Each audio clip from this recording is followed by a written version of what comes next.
As the workforce is ever changing in modern society, it is very important that companies, especially those who have been around for decades, take a hard look at the needs of the workforce in today's generation. If you are a new company and want to attract the youthful talent that is being produced, you must identify with their needs and wants if you stand a chance entering the field and becoming a major player. We will take a look at the 50 hours or more work week for the exempt employees. Most of the time, these employees are paid a salary. They tend to get strong-armed into working longer hours. They usually get asked to work on their days off, and even step in to become an hourly employee only to save hourly labor dollars on top of their normal duties. This does produce short-term financial results. However, using this as your long-term plan can be definitely devastating to your workforce. Today's generation is looking for a nice balance of quality of work life as well as quality of personal life. Many women and men in the workforce in today's generation have kids. They want to be present. They want to be part of their children's lives, their children's extracurricular activities. But they also want to be able to provide for them financially.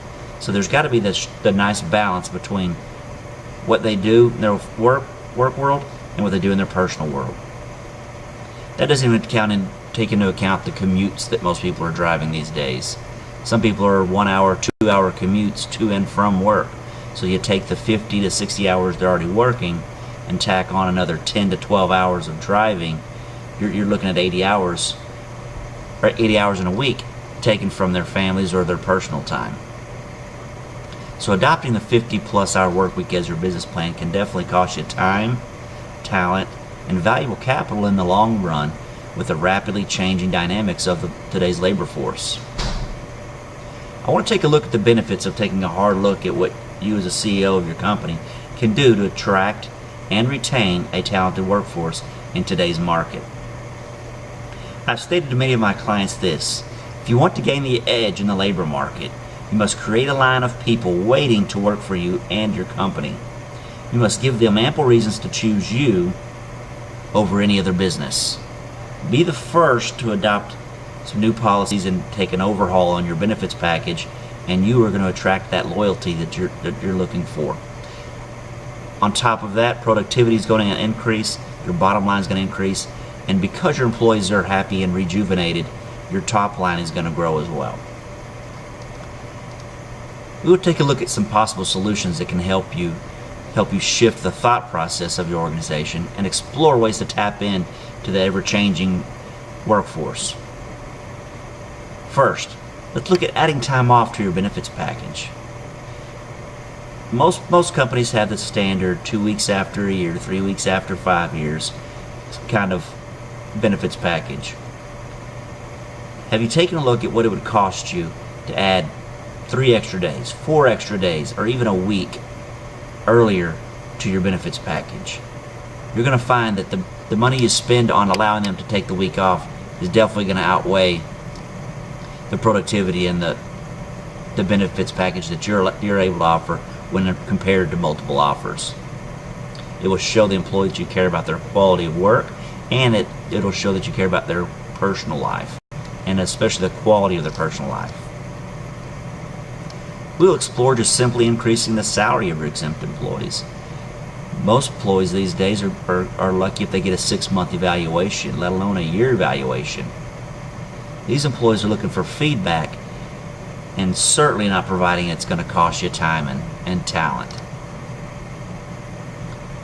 Lastly, we'll explore the option of not completely eliminating exempt employees, but utilizing more non-exempt employees. So with these 3 different methods, there are pros and cons to each, so your company will have to take and tailor their benefits package accordingly to make sure things are fit. The reason I'm taking a look at the 50-hour plus work week is kind of twofold. The 50 to 60 to 70-hour work week is causing lots of stress. It's causing lots of family problems. Financially, if they're not able to keep up, they're being stressed by the bills that are tacking on and that are not being able to be paid.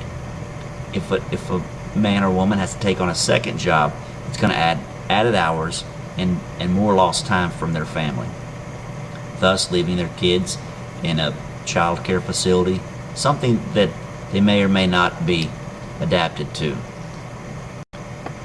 The stresses of trying to find child care, the added expenses of trying to find child care also come into play.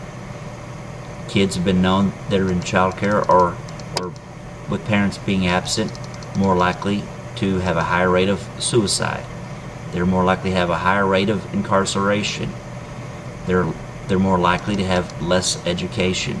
This is going to result in a new generation being less productive and not being part of the workforce. Those that are working the 78 hours work week are also plagued with just the general stress of the time spent. Experts are leaning towards the increased stress and tension of work causing heart attacks and heart disease. So aside from the health factors, there are also emotional factors that factor in with what can you do to give back to the community and what can you do to give back to the changing generation. Now, there are going to be businessmen, there are going to be businesswomen that are going to be opposed to making these kind of changes because it's going to cost them money on the bottom line. However, as a society, we must look at taking compassion for people. People are the ones that build our business. People are the ones that drive our business. Without our people, our business will not run. So taking a look to really explore what you can do and show the compassion that you want to give back to your people is going to yield you dividends beyond the 60, 70 hours you mandate. Experts are also looking at, is it really beneficial to work more than 50 or 60 hours? It's been shown that productivity actually decreases after about 48 to 50 hours.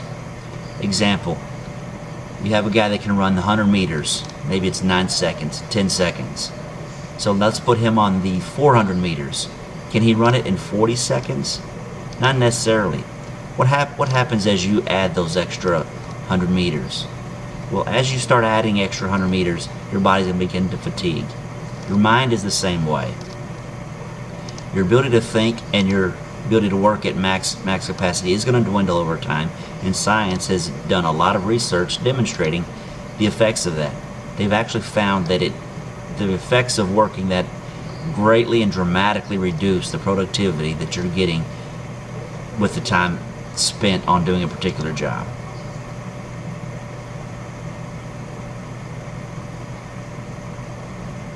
So I challenge you, take a look at what your current policy is, see if you can incorporate a reduced